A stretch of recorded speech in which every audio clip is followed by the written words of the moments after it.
Have you ever noticed that he hasn't called, hasn't texted, and yet he's always on your mind? You wake up thinking about him. You go to bed with him in your thoughts, but he's silent. It doesn't always mean he's the one. Sometimes it means something about you, about him, or about the connection itself. Hi, it's Vernon again. Today, I'm going to share 4 possible reasons why he's always on your mind without even talking to you, and what it really means for your heart. These insights will help you understand whether you should hold on, let go, or simply understand yourself better.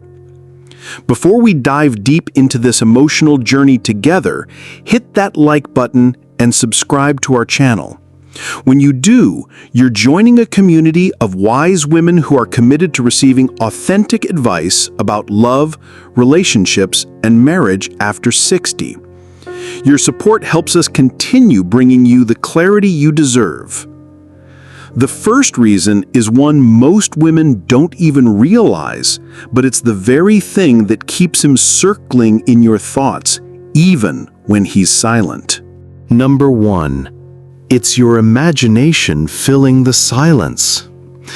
Khalil Gibran once observed, "Between what is said and not meant, and what is meant and not said, most of love is lost."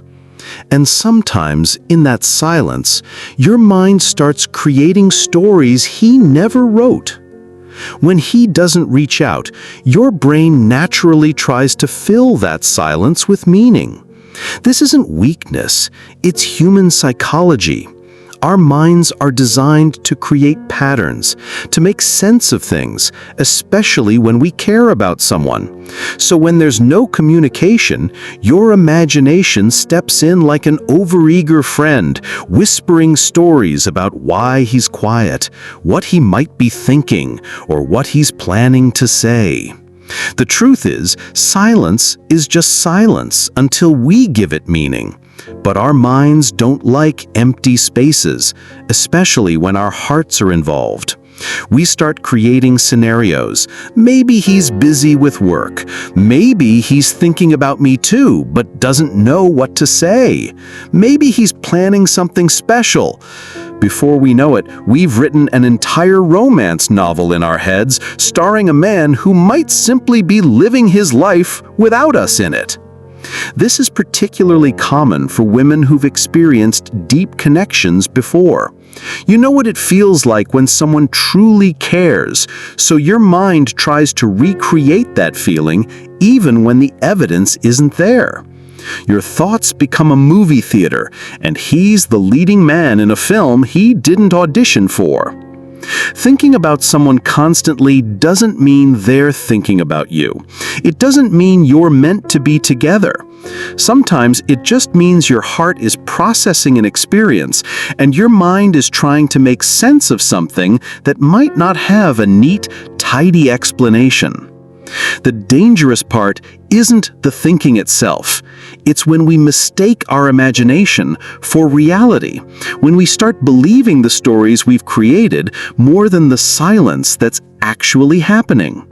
Because silence, dear friend, is also a form of communication. It's telling you something important if you're willing to listen. Have you ever caught yourself creating beautiful stories about someone's silence, only to realize later that the most beautiful story was the one you were writing about your own worth? I'd love to hear your thoughts in the comments. Sometimes sharing your experiences helps many women see them more clearly. But sometimes it's not just imagination filling the void.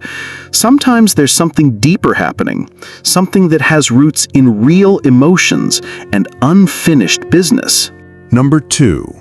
It's unresolved emotional attachment. Sometimes the heart holds on to people the way old houses hold on to memories, long after the inhabitants have moved on. Serena is a 63-year-old woman I once knew. She came to me confused and frustrated because she couldn't stop thinking about David, a man she dated briefly 2 years prior. He'd ended things suddenly, without much explanation, and then disappeared from her life completely. Yet every day she found herself wondering about him, missing conversations they'd had, and imagining what could have been. She said, "I don't understand why I can't let this go. We only dated for 3 months, but it's like he's living rent-free in my mind, and I can't evict him." What Serena was experiencing wasn't unusual. It was unresolved emotional attachment. When a connection ends abruptly or without proper closure, our hearts often refuse to accept that it's over. We keep processing, keep hoping, keep trying to understand. The attachment isn't necessarily about love. It's about completion. Our emotional systems don't like unfinished stories. This is especially true if the connection felt significant, even if it was brief. Maybe he understood you in a way others didn't. Maybe you felt a chemistry that surprised you. Maybe you glimpsed a version of yourself with him that you wanted to explore further. When that gets cut short, your heart keeps reaching for it, like trying to remember the end of a song that was turned off mid-melody. The psychology behind this is fascinating. Our brains are wired to seek resolution, to understand patterns, to find meaning in our experiences. When someone important leaves our life without clear explanation, our minds keep working on the puzzle. We replay conversations, analyze his last words, wonder what we missed or what we could have done differently. But here's what I learned in my years of understanding human connection. Unresolved attachment often says more about our need for closure than it does about the person we're attached to. Serena wasn't necessarily in love with David. She was in love with the possibility he represented and frustrated by the questions he left unanswered. The healing came when Serena realized she could give herself the closure she was seeking from him. She wrote him a letter she never sent, expressing everything she wished she could say. She honored the connection for what it was, brief but meaningful, without needing it to be more. And slowly, the daily thoughts began to fade. The poet Rainer Maria Rilke once wrote, "The future enters into us in order to transform itself in us, long before it happens." Sometimes we hold on to people not for who they were, but for who we were becoming when we knew them. If you're experiencing this kind of attachment, know that it's normal, it's human, and it doesn't make you weak or desperate. It makes you someone who forms deep connections and values meaningful experiences. But it also means you might need to consciously work toward your own resolution. Still, not every lingering thought comes from unfinished conversations. They may come from deeper longings within, ones we haven't yet named. Number 3. It's a sign of your own longing or loneliness. Sometimes he represents what you're missing in your life, not who you actually miss. This pattern is more common than you might think, especially for women who've recently experienced loss, divorce, or major life changes.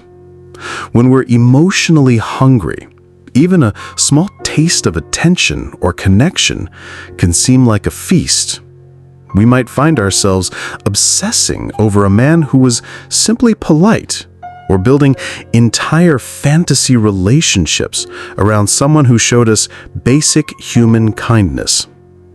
The longing isn't wrong. It's actually healthy. It means your heart is still open, still hoping, still capable of connection.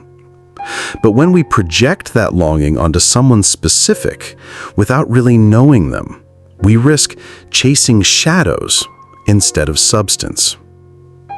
Sometimes this shows up as thinking constantly about someone from your past, not because you want them back, but because they represent a time when you felt desired, when you felt alive, when you felt like the woman you're not sure how to be anymore. Or it might be someone new who sparked something in you that's been dormant for too long. The key is distinguishing between genuine attraction to a specific person and a general longing for connection, intimacy, or validation.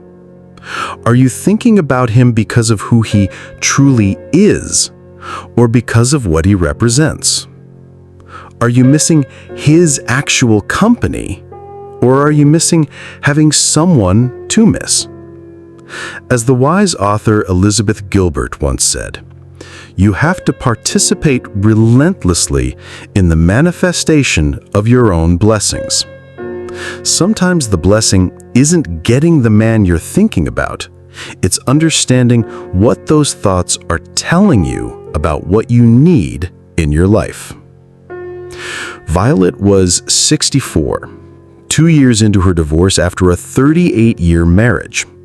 I first met her at a local community club where we both attended monthly discussion circles on life transitions. One afternoon, over coffee, she opened up to me about something that had been quietly bothering her. She found herself constantly thinking about Marcus, a man she'd met at a community garden. They'd had exactly 3 conversations, pleasant ones, but nothing earth-shattering. Yet Marcus occupied her thoughts daily. She imagined conversations they might have, wondered what he was doing, and felt an inexplicable pull towards someone she barely knew. She told me, "This doesn't make sense. I know nothing about this man, but I think about him more than I thought about my ex-husband in the last 10 years of our marriage." That's when it hit her, and me. Violet wasn't longing for Marcus specifically. She was longing for connection, for the possibility of being known and appreciated by someone new, for the excitement of discovery that had been missing from her life for years. Marcus had simply been kind to her during a vulnerable time, and her lonely heart had latched onto that kindness like a lifeline. Violet's breakthrough came when she realized she needed to address her loneliness directly, not through fantasizing about Marcus. She joined social groups, rekindled old friendships, and started dating with intention rather than desperation. Interestingly, once she filled her life with genuine connection and purpose, her obsessive thoughts about Marcus naturally faded. If this resonates with you, I want you to save this video and share it with a friend who might need this reminder too. Sometimes the most loving thing we can do is help each other see our patterns clearly. And yet, once in a while, there's someone whose presence leaves a real imprint, even in their absence. Number 4, it's a signal of real emotional impact. And then there are those rare times when someone touches something so deep in your soul that your entire being can't stop responding to their energy, even in silence. Not every connection is casual. Not every person who enters your life is meant to be easily forgotten. Sometimes, despite the lack of communication, despite the confusion, despite all logic telling you to move on, you can't stop thinking about someone because they genuinely impacted you in a way that few people ever have or ever will. This isn't about imagination filling silence, or unresolved attachment, or loneliness projecting itself onto an unsuitable candidate. This is about recognition. Your soul recognizing something rare and significant in another person, something that reverberates through your entire being, even when they're not actively in your life. I want to be careful here because this is where many women get confused. Real emotional impact doesn't automatically mean you're meant to be together, or that he feels the same way, or that you should pursue him. It simply means that this person awakened something in you, showed you something about yourself, or connected with you on a level that transcends ordinary interaction. Maybe in the brief time you knew each other, he saw parts of you that you'd forgotten existed. Maybe he brought out a version of yourself that felt more authentic than you'd been in years. Maybe the conversation flowed in a way that made you feel truly understood, or maybe there was a chemistry that felt both familiar and completely new. When this kind of connection happens, your mind keeps returning to it because it was genuinely significant. Your thoughts aren't creating something that wasn't there. They're processing something that was very real, very powerful, and very rare. The challenge is knowing what to do with this recognition. Just because someone had a profound impact on you doesn't mean you should chase them or wait for them or build your life around the possibility of reconnecting. Sometimes the gift of such a person is not in having them stay, but in what they awakened within you that you can now carry forward into your life and future relationships. Carl Jung once said, "The meeting of two personalities is like the contact of two chemical substances. If there is any reaction, both are transformed." Sometimes we keep thinking about someone because we're still processing how they transformed us, and that transformation was real and valuable, even if the relationship wasn't meant to last. The truth is, when someone has genuinely impacted you, thoughts of them might never completely disappear, and that's okay. The key is learning to hold those thoughts with gratitude rather than longing, with appreciation rather than desperation. You can acknowledge that someone was special without needing them to be your destiny. Because whether it's imagination, longing, unfinished business, or real connection, the meaning isn't actually in him. It's in what these thoughts reveal about you. Your capacity for deep feeling, your openness to connection, your beautiful, complex heart that's still learning and growing even after all these years. So let's bring it all together. When he's constantly on your mind without contact, it might be your imagination filling the silence, unresolved emotions needing healing, or a sign of loneliness asking for compassion. Or maybe he truly impacted you, and that's worth honoring, even if it leads nowhere. The most profound relationships we have are often with ourselves, and sometimes other people serve as mirrors, reflecting back parts of us we need to see, understand, or integrate. Whether he ever speaks to you again or not, these thoughts about him have given you valuable information about who you are and what you're seeking. As I always say, the love you're seeking is not in someone else's silence. It's in your willingness to listen to your own heart. Remember, you are worthy of clear communication, genuine connection, and relationships that add to your life rather than leaving you guessing. Trust your wisdom, honor your worth, and never settle for breadcrumbs when you deserve the whole feast. Now, I'd love to hear from you. Have you ever used these insights to better understand your own patterns in love and connection? Or perhaps you have questions about navigating these complex emotions at this beautiful stage of life. Share your experiences in the comments below. Your story might be exactly what another woman needs to gain clarity about her own situation. And hit that like button and subscribe for more wisdom about living your most authentic and empowered life after 60. Check the description below for additional resources that will support your journey toward becoming the confident, emotionally intelligent woman you were always meant to be.